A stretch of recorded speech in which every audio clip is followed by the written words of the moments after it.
अस्सलामुअलैकुम नाज़रीन, मैं मोहम्मद असलम हुसैन सियासत की आलमी ख़बरों में आप सबका इस्तकबाल करता हूँ।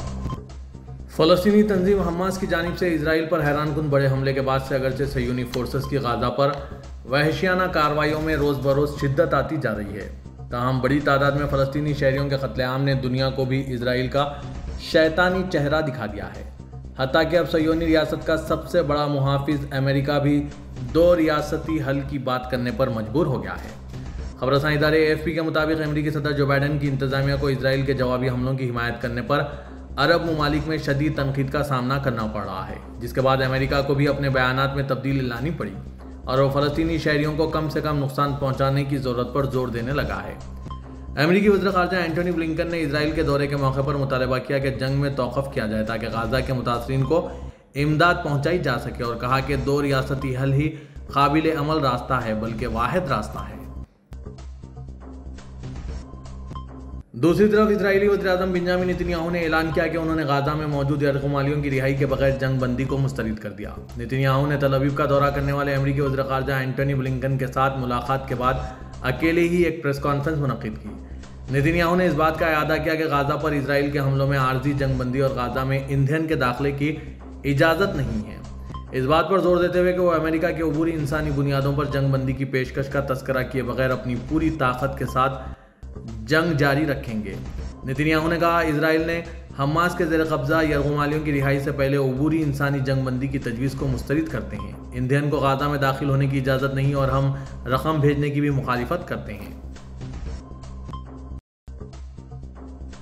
हमास के पॉलिटिकल ब्यूरो के सरबराह इस्माइल हानिया ने गाज़ा की पट्टी में 3 अस्पतालों पर इसराइल के हमले पर रद्दमल का इजहार करते हुए कहा कि इसराइल ने अमेरिका की हिमायत से बैनुल-अक़वामी क़वानीन की खिलाफवर्जी की है। अपने तहरीरी बयान में इस्माइल हानिया ने गाज़ा में इसराइल के अस्पतालों पर मुनज़्ज़म हमलों की मज़म्मत की। इस्माइल हानिया ने गाज़ा में शिफा हॉस्पिटल, क़ुद्स अस्पताल और इंडोनेशिया अस्पताल के खिलाफ इसराइली अफवाज के हमलों के बारे में कहा कि यह कत्लेआम जाहिर करते हैं कि गासिब इसराइल और इसकी बड़ी अफवाज किसी बंद गली में फंसी हुई है। हमास के रहनुमा ने कहा कि गाज़ा पर हमले करने वाली इजरायली फौज को मज़ामती गिरोहों की तरफ से बार बार हमलों का निशाना बनाया गया।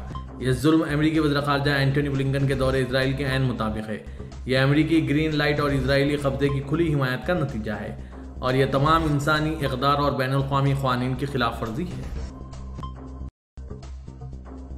इजरायली वज़ीर-ए-आज़म बेंजामिन नेतन्याहू हिज़्बुल्लाह को धमकी दी है कि किसी भी गलती की ऐसी कीमत चुकानी पड़ेगी जिसका सोच भी नहीं सकती। तफ़सीलात के मुताबिक हिज़्बुल्लाह के सरबराह हसन नसरुल्लाह के बयान पर इजरायली वज़ीर-ए-आज़म नेतन्याहू की धमकी सामने आई है। नेतन्याहू ने सेक्रेटरी जनरल हसन नसरुल्लाह के बयान के जवाब में कहा कि किसी भी गलती की गुंजाइश नहीं है, गलती की तो ऐसी कीमत चुकानी पड़ेगी जिसका सोच भी नहीं सकते। दूसरी जानिब व्हाइट हाउस का कहना है कि हिज़्बुल्लाह को इसराइल और हमास के दरमियान जंग का गलत फ़ायदा उठाने की कोशिश नहीं करनी चाहिए। अमेरिका इस तनाज़े को लेबनान तक फैला हुआ नहीं देखना चाहता। वाज़ेह के गुज़िश्ता रोज़ हिज़्बुल्लाह के सरबराह हसन नसरुल्लाह ने खिताब में इसराइल को खबरदार किया था कि अगर इसने लेबनान पर हमला किया तो वह सबसे बड़ी हिमाकत का मुर्तकिब होगा। इसराइल ने हमारी शहरी आबादी निशाना बनाई तो इनके शहरों पर बम बरसाते हुए नहीं हिचकिचाएंगे। लेबनान की मज़ाहमत पसंद तंजीम हिज़्बुल्लाह के सरबराह हसन नसरुल्लाह ने कहा कि हमास के तूफ़ान अक्सा ऑपरेशन ने ज़लज़ले की तरह इसराइल को झंझोड़ कर रख दिया। आलमी खबरसां इदारे के मुताबिक 7 अक्टूबर को हमास के इसराइल पर हमले और इसके बाद से गाज़ा पर जारी इसराइली बमबारी के बाद पहली बार अपने खिताब में लेबनानी रहनुमा हसन नसरुल्लाह ने कहा कि इसराइल का दिफाई निज़ाम मकड़ी के जाल से ज़्यादा कमज़ोर साबित हुआ। हिज़्बुल्लाह के सरबराह ने कहा कि हमास के तूफ़ान अक्सा ऑपरेशन ने इसराइल की ताकत, इंटेलिजेंस और जंगी महारत की कलई खोल कर रख दी। सरबराह हिज़्बुल्लाह नसरुल्लाह ने कहा कि गाज़ा में जो कुछ हो रहा है वो अमेरिका का किया धरा है। इसराइल को अमेरिका कठपुतली की तरह इस्तेमाल कर रही है। हसन नसरुल्लाह ने मज़ीद कहा कि इसराइल अपने यरग़मालियों की रिहाई चाहता है तो इसे मुज़ाकरात की मेज़ पर आना होगा।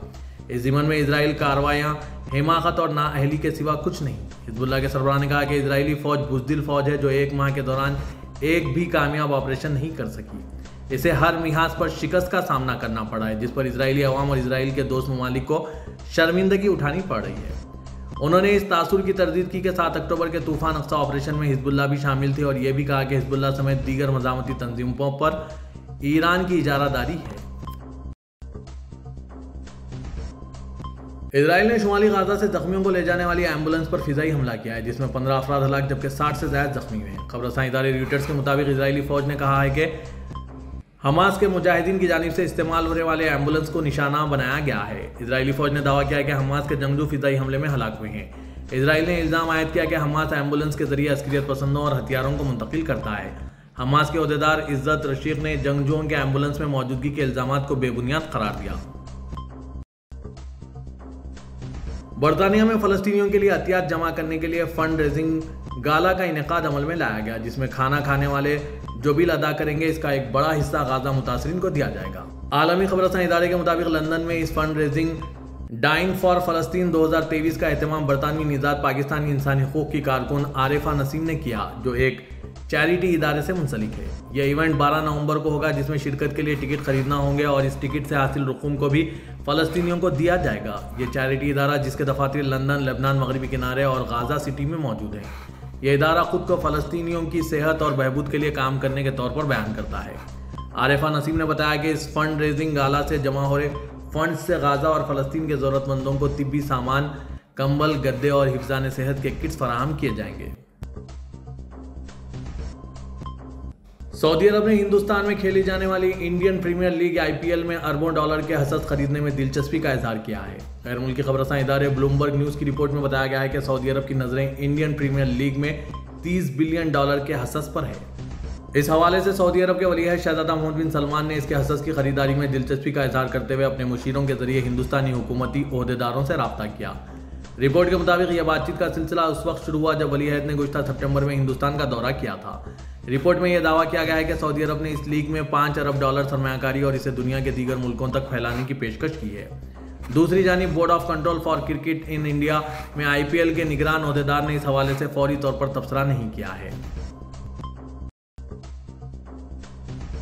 सऊदी अरब के रियाद में दूसरा बैनुल-अक़वामी ओपेरा फेस्टिवल शहजादी नूरा बिनते अब्दुर्रहमान यूनिवर्सिटी के रेड थिएटर में 2 से 4 नवंबर को मुनक्किद हुई 3 रोज़ा म्यूजिकल परफॉर्मेंस से मुतासिर होने ज़ायरीन के साथ इख्तिताम पजीर हो गया।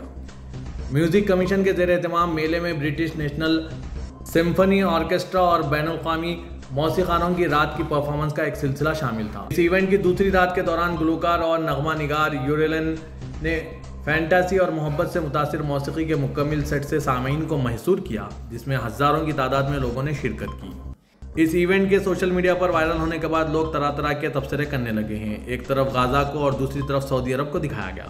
नाज़रीन, इस पर आपकी क्या राय है? आप कमेंट के जरिए इससे हमें ज़रूर वाकिफ करवाइएगा। तुर्की के सदर रजब तैयब एर्दोगान ने कहा है कि इजरायली वज़ीर-ए-आज़म बेंजामिन नेतन्याहू अब किसी से बात करने के काबिल नहीं रहे, हमने इन्हें हज़फ करके फेंक दिया है। सदर एर्दोगान ने कज़ाकिस्तान से वापसी पर हवाई जहाज़ में सहाफ़ियों के सवालात के जवाब दिए, जहां उन्होंने तुर्क रियासतों की तंजीम के सरबराहान मुमलिकत की कौंसिल के 10वें सरबराह इजलास में शिरकत की।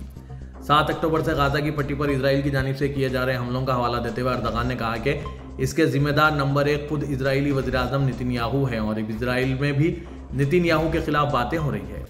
उन्होंने नेतन्याहू से कहा, तुम जो कुछ किया इसका बाइबल या तौरात से कोई ताल्लुक़ नहीं है। ना बाइबल, ना तौरात और ना ही ज़बूर इससे कबूल करते हैं। एर्दोगान ने कहा कि नेतन्याहू वो शख्स है जिसने इजरायली अवाम के रद्द-ए-अमल को अपनी तरफ मुतवज्जे किया है और अपने शहरियों की हिमायत खो चुके हैं। वो मजहबी इस्तिलाहात का इस्तेमाल करके क़त्ल-ए-आम की हिमायत हासिल करना चाहते हैं। इस बात का इजहार करते हुए कि वो इस माह मुनक्किद हुई इस्लामी ताउन तंजीम के रियाद सरबराह इजलास को अहमियत देते हैं, सदर ने कहा कि वो गाज़ा की पट्टी में जंगबंदी के हुसूल के लिए काम करेंगे। पाकिस्तान तहरीक इंसाफ के साबिक़ रहनुमा फवाद चौधरी को तीसरी मरतबा गिरफ्तार कर लिया गया। अहले खाना ने कहा कि फवाद चौधरी को इस्लामाबाद से इनके भाई फैसल चौधरी के घर के बाहर से गिरफ्तार किया गया। इनके भाई फराज चौधरी ने कहा कि फवाद चौधरी को कहाँ मुंतकिल किया गया कुछ नहीं मालूम। साबिक़ वफाकी वज़ीर की अहलिया हबा फवाद चौधरी ने भी इनकी गिरफ्तारी की तस्दीक की। इससे कल मई में फवाद चौधरी को सुप्रीम कोर्ट के बाहर इस्लामाबाद की पुलिस ने गिरफ्तार किया था। 9 मई के वाक़यात के बाद पाकिस्तान तहरीक इंसाफ के रहनुमाओं और कारकुनों को गिरफ्तार किया जा रहा है, तहम बाद में कुछ रहनुमाओं को रिहा भी किया गया था।